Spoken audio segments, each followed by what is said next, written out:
Infinite Jest by David Foster Wallace, page 398. Freak Statue of Liberty accident kills Fed engineer. Header. Brave man on crane crushed by 5-ton cast iron burger. 12-point subheader. Gentle promises skeptical Cub Scout convention. You'll be able to eat right off territorial U.S. by end of term's first year. Header. Another love canal? 24-point superheader. Toxic horror accidentally uncovered in upstate New Hampshire. 16-point header-sized subheader. New Hampshire environmental officials yesterday flatly denied that vast collections of drums leaking industrial solvents, chlorides, benzenes, and oxens had been, quote, stumbled on by 18 federal EPA staffers playing a casual game of softball east of Berlin, NH, claiming instead that the corroded receptacles had been placed there against statute by large men with white bodysuits and short haircuts in long, shiny trailer trucks with ONAN's official crest, a sombreroed eagle with a maple leaf in its mouth, stenciled on the sides. In the nation's capital, a, quote, full and energetic investigation has been promised by the gentle administration into claims by residents of Berlin, New Hampshire, and Rumford, Maine, that the incidence of soft-skulled, extra-eyed newborns in the toxically affected areas far exceeds the national average. $3.75 U.S. nightly rental news cartridge anchor lead. Sub-rosa fusion in poisonous environment test site alleged at Montpelier, Vermont. Scientific North American header. My baby has 6 eyes and basically no skull. Lowered color 32-point tabloid header. Dateline, Lancaster, New Hampshire. Fed EPA softballers allege 2 more poisonous waste horrorfest, illegal dump sites stumbled over near North Syracuse, historic Ticonderoga. New York City Daily header. The fine art of federal stumbling, a whole lot of softball going on. Editorial header in Syracuse, New York's Post-Standard. Canadian PM denies secret miniature golf outing with outraged New England governors. Surprisingly small, 3rd page, 10-point header. Gentle shocker, Pearl Harbor size, 32-point, super header, almost too big to read clearly. Allied U-Haul stocks soar. 16-point Financial Daily subheader. 2 Northeast governors hospitalized for infarction aneurysm. 10-point subheader. Gentle declares all U.S. territory north of line from Syracuse to Ticonderoga, New York, Ticonderoga, New York to Salem, Massachusetts. Federal disasters. Offers federal aid for upstate and New England residents wishing to relocate. Claims funds for EPA cleanup are not within the map of what's possible. Sick. Header from chemically over-garrulous headliner. Eventually fired even from subheader department for exceeding verbal parameters and now starting to get in the same hot water all over again at a much less prestigious daily paper. And so on and so forth. Himself's old optical editing lab has imposing compographic typesetting and matting facilities. It's hard to tell which of the headlines and other stuff are for real and which have been dicked with, usually if you're too young to recall the actual chronology. At least some of the headlines are phony.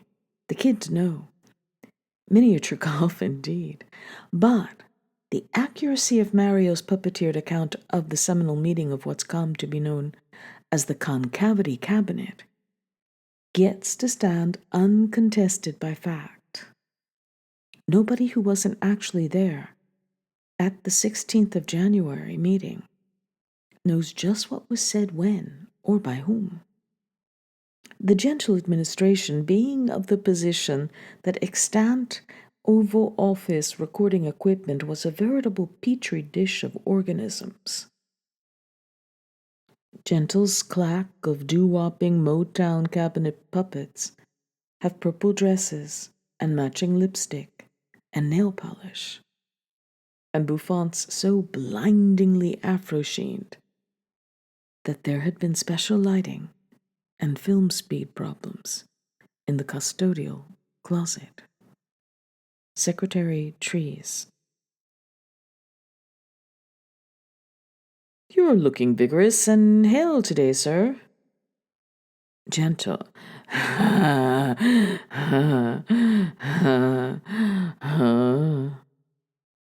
President, Mexico. Secretary, Mexico.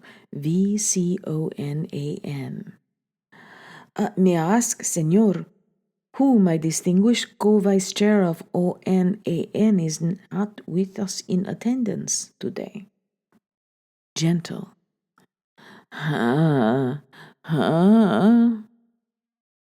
Mr. Rodney Tyne, Chief, U.S. Office of Unspecified Services.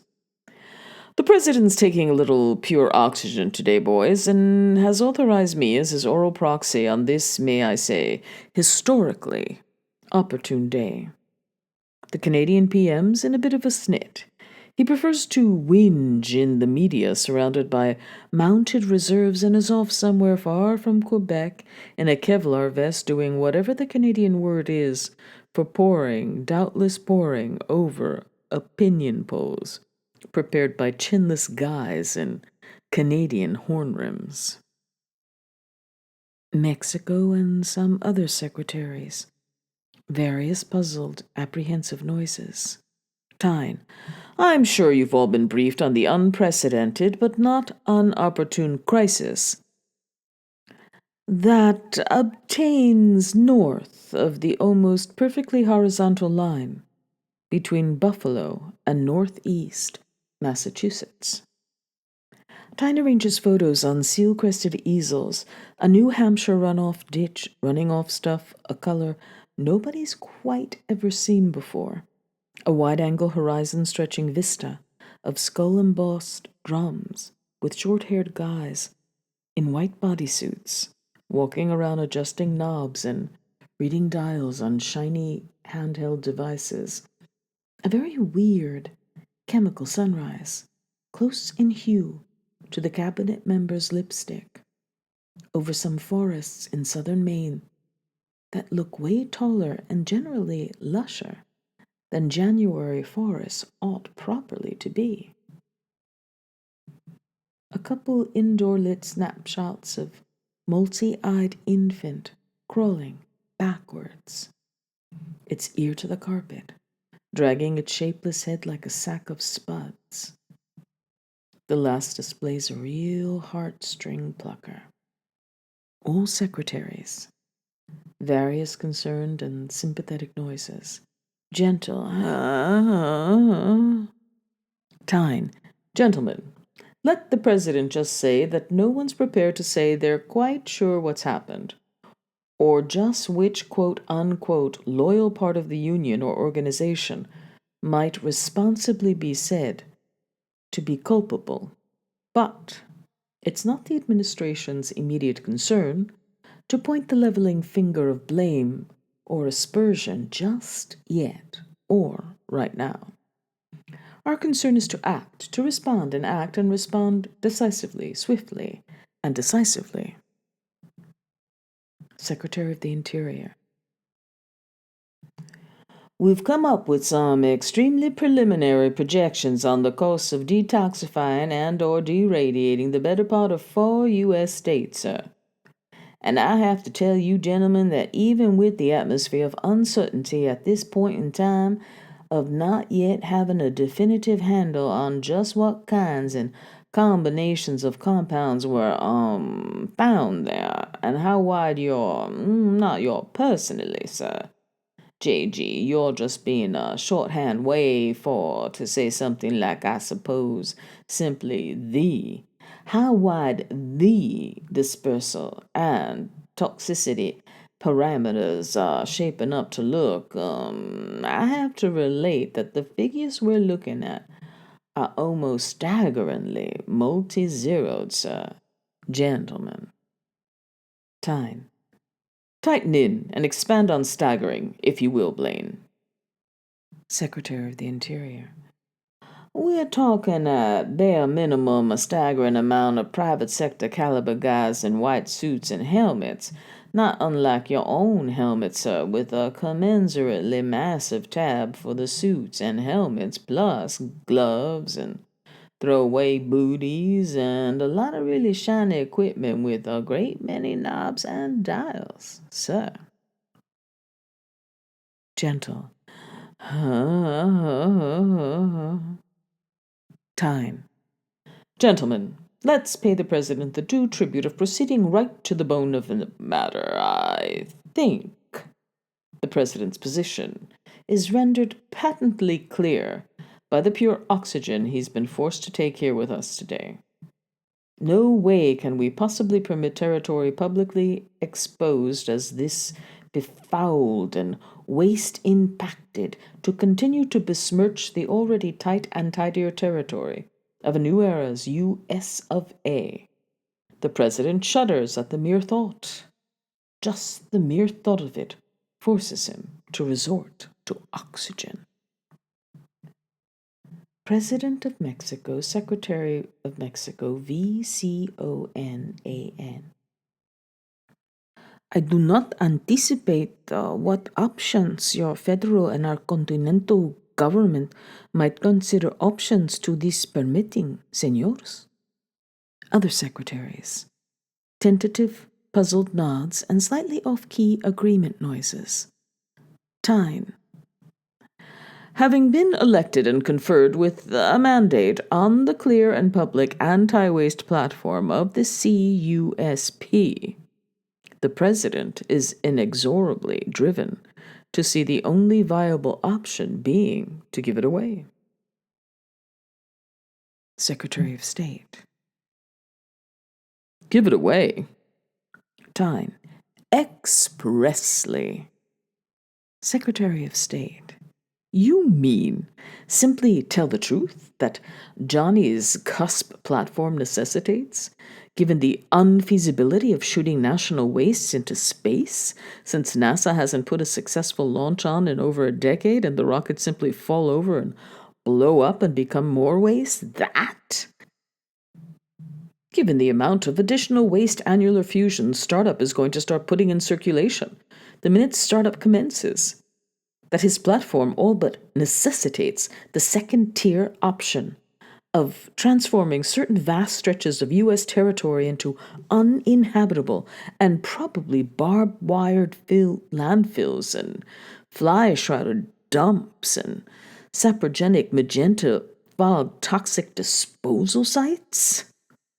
Concede publicly that those EPA softball games weren't casual or pickup in the least, that you allowed Rob the God here to convince you to authorize unspecified services to undertake massive toxic dumping and skull softening against local statute for basically the same hard choice greater good of the Union reasons that prompted Lincoln to suspend the Constitution and jail Confederate activists without charge for the duration of the last great U.S. territorial crisis? And or, not least, that these particular territories were chosen essentially because New Hampshire and Maine didn't let CUSP on their independent ballots, and the mayor of Syracuse had the misfortune to sneeze on the president during a campaign swing? Give away the entire strategy. The two of you have apparently huddled in some sterilized corner and mapped out. Can this be what you mean by give it away, Rod. Time. Oof. Don't be a maroon, Billingsley. The it in the president's give it away signifies the territory. Gentle. Time. We're going to give away the whole benighted smirch of ground. Secretary of the Interior. Export it, one might venture to sally. Time. It's a novel and proactive resource. No prior statements had the vision or environmental cojones to envision. If there's one natural resource we've still got in spades, it's territory. President of Mexico, Secretary of Mexico, VCONAN, and several other secretaries attempt to bring eyebrows back down below hairlines. Time. President Gentles decided we're going to reinvent not just government, but history. Torch the past. Manifest a new destiny, boys. We're going to institute some serious intra-ONAN interdependence. Gentle. Time. Gentlemen, we're going to make an unprecedented intercontinental gift of certain newly expendable Northeast American territories in return for the faute de mieux continuation of U.S. waste displacement access to those territories. Allow me to illustrate what the president means. Time places two large maps, also courtesy of Ms. Heath's crafts class, on government issue easels. They look both to be of the good old USA. The first map is your more or less traditional standard issue, with the US looking really big and white, and Mexico's northern fringes a tasteful ladies' room pink, and Canada's brooding bottom hem a garish, almost menacing red. The second North American map looks neither old nor all that good, traditionally speaking. It has a concavity.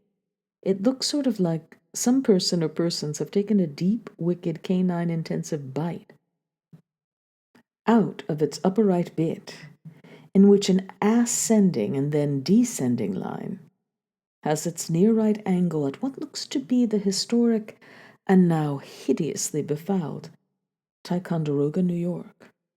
And the areas north of that jagged line look to be that pushy shade of Canadian red.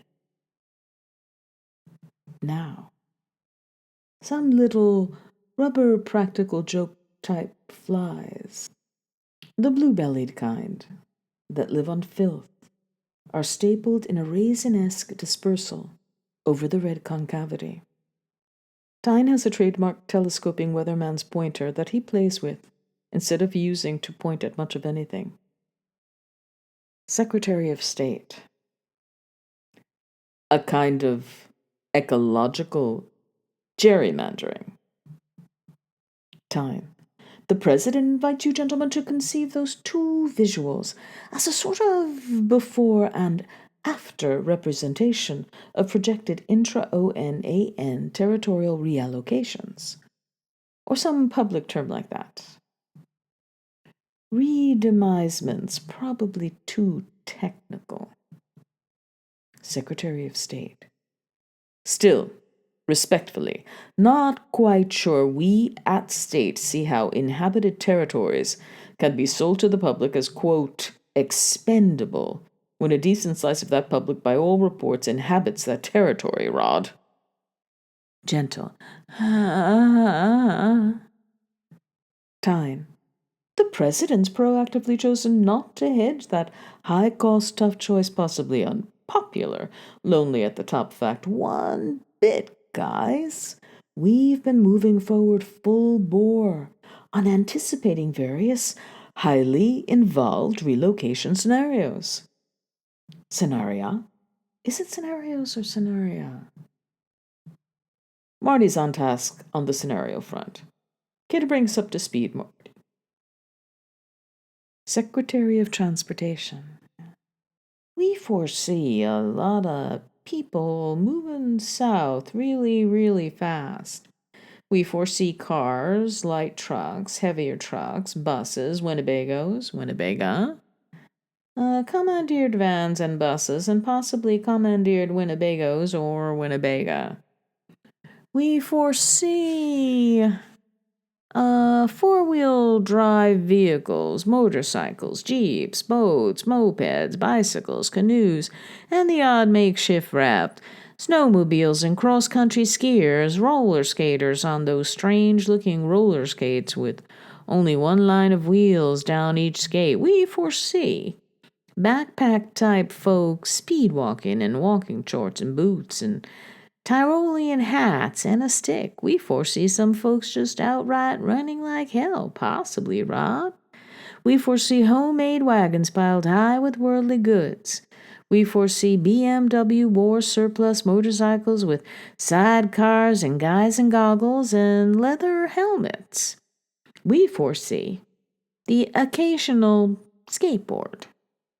We foresee a strictly temporary breakdown in the thin veneer of civilization over the souls of essentially frightened stampeding animals.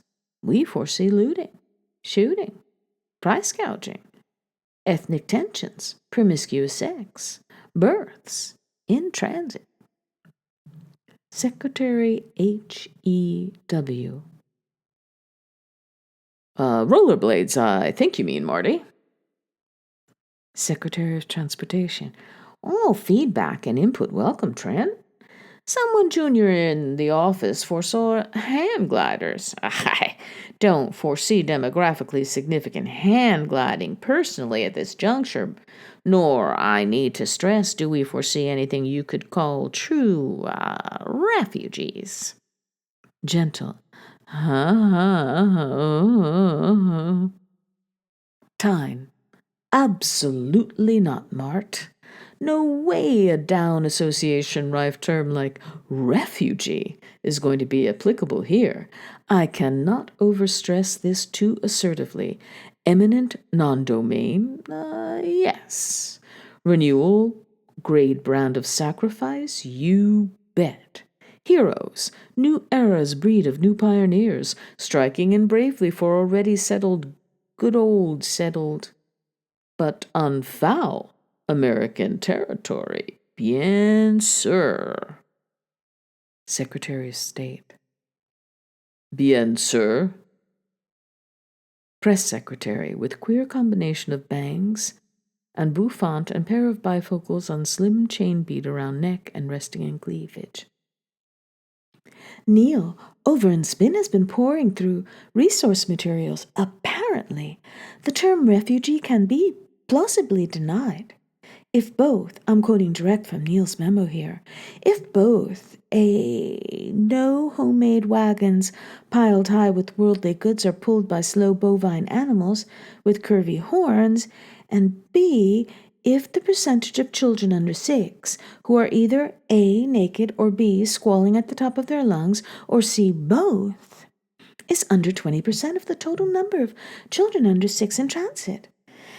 It's true that Neil's key resource here is Paul and Diane's totalitarian guide to iron-fisted spin, but they're thinking this fact can be spun away from without much to do. Over in Spin. Gentle. Time. Marty and Jay's staffs have been day and nighting on strategies to forestall anything like ostensible refugeeism. Press secretary. Holding brilliantined head at the angle people in bifocals have to read. Anything bovine with curvy horns gets shot on sight. Rod's top USO operatives in shiny trucks at strategic intervals handing out free toddler wear courtesy of Sears' Winnie the Pooh line to nip nakedness in the bud. Secretary of Treasury. Still hammering out the boilerplate on the Sears agreement, Rod? Tyne. The president has every confidence, Chet. I believe Marty and Jay were just getting to the transportational coup de grace. Secretary of Transportation. We're soliciting bids for signs for up there making it legal to drive really, really fast in the breakdown lanes. Press Secretary. Southbound breakdown lanes. All secretaries. Harmonic murmurs. Secretary of State. Still don't see why not just retain cartographic title to the toxified areas, relocate citizenry and portable capital, use them as our own designated disposal area. Sort of the back of the whole closet or special wastebasket underneath the national kitchen sink, as it were. Hammer out systems for delivering all national refuse and waste into the area. Cordon it off. Keep the rest of the nation edible off, as per Johnny's platform. Secretary of the HEW. Why cede vitally needed waste disposal resources to a recalcitrant ally? Time. Billingsley Trent, and yet, who, as I stated, says we can't utilize these territories for just this purpose, no matter whose nation's name they're in. Interdependence is as interdependence does, after all. President, Mexico, Secretary, Mexico, VCONAN. ¿Qué? Gentle. Huh? Tyne. Yet, Billingsley's right that this kind of sprawling, depopulated, newly Canadian territory can accommodate the tidiness needs of this whole great continental alliance for decades to come. After that, look out, Yukon. President of Mexico, Secretary of Mexico, VCONAN. Face green and mask wetly dark over upper lip. May I respectfully ask, President Antle, how you are proposing to ask my newly succeeded co-vice chair of our continental organization to possibly be able to accept vast arenas of egregiously poisoned terrain on behalf of his peoples? Time. Valid question. Simple answer. 3 answers. Statesmanship. Gamesmanship. Counting now on fine, strong, white, clean fingers. Brinkmanship. With now more and rather more jejune journalistic FX, spinning out of the black at high camp speeds to a 45 RPM playing of Custodian Dave FDV Harday's 1/3 RPM disc of Flight of the Bumblebee. Gentle to Canadian PM. Have some territory. Header. Canadian PM to Gentle. No, really, thanks, anyway. Header. Gentle to Canadian PM, but I insist. Header. Bloc Québécois to Canadian PM. Accept toxically convex addition to our province, and we are out of here so fast your head will spin all the way around. Header from that guy again. Canadian PM to Gentle. Look, we're swimming in territory already. Have a look at an atlas, why don't you?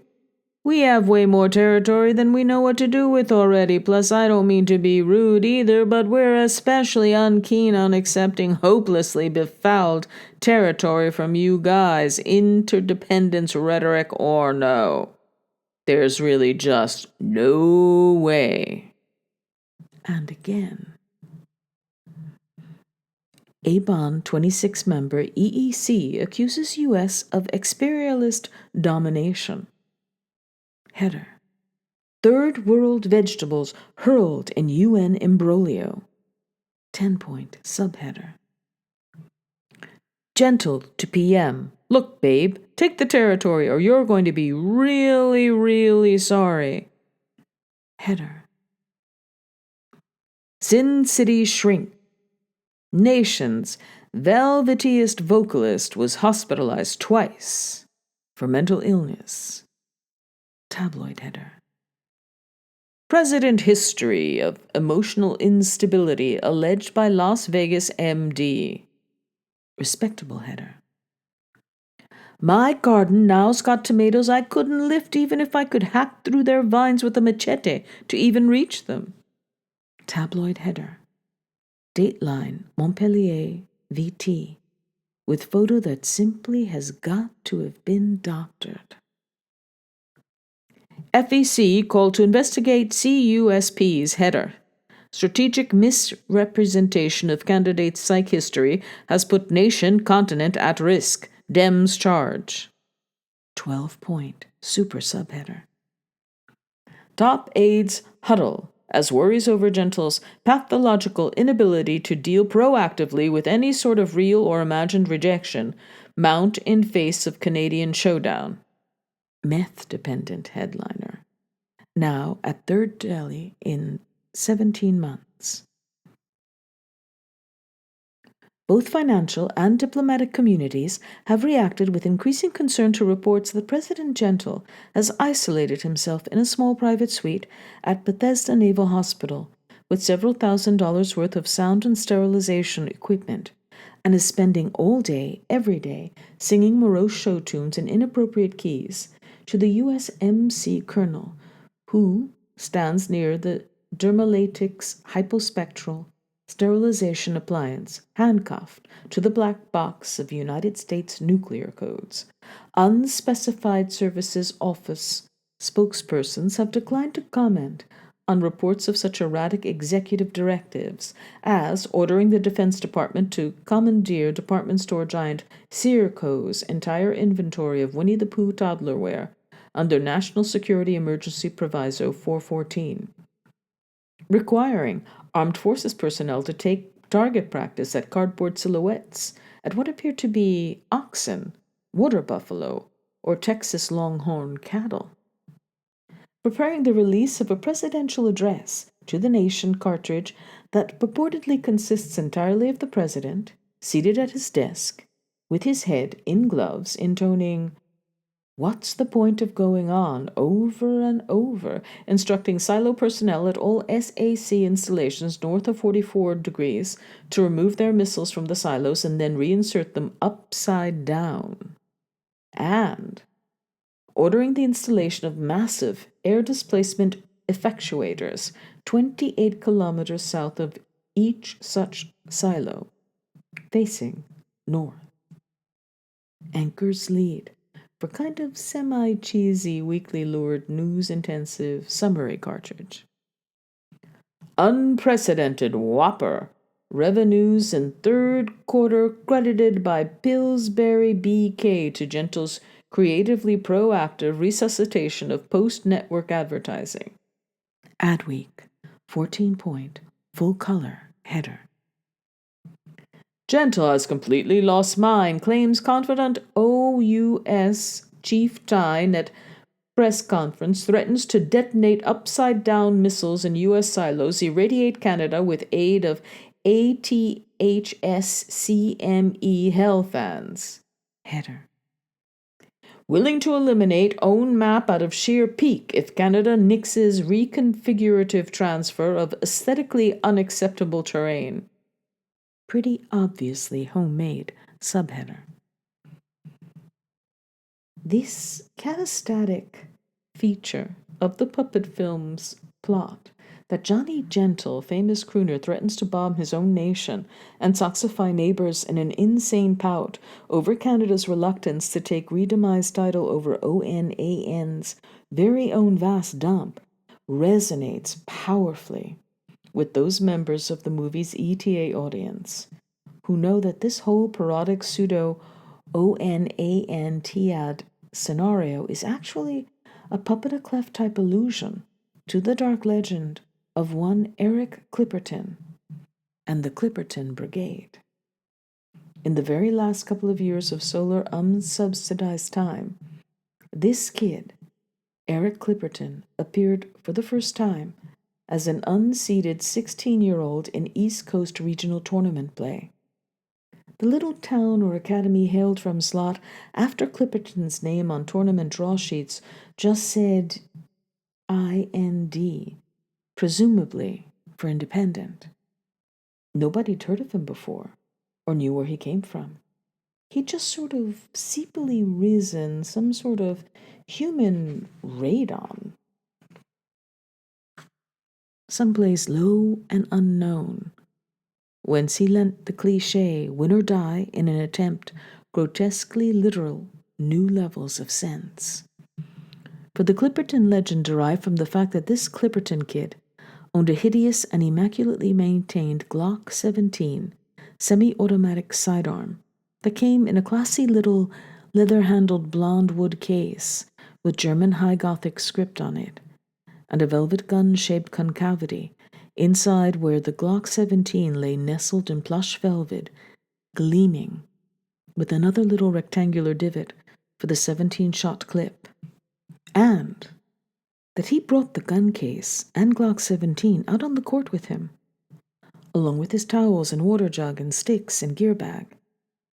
And from his very first appearance on the East Coast Junior Tour, made clear his intention to blow his own brains out publicly, right there on the court, if he should lose ever, even once.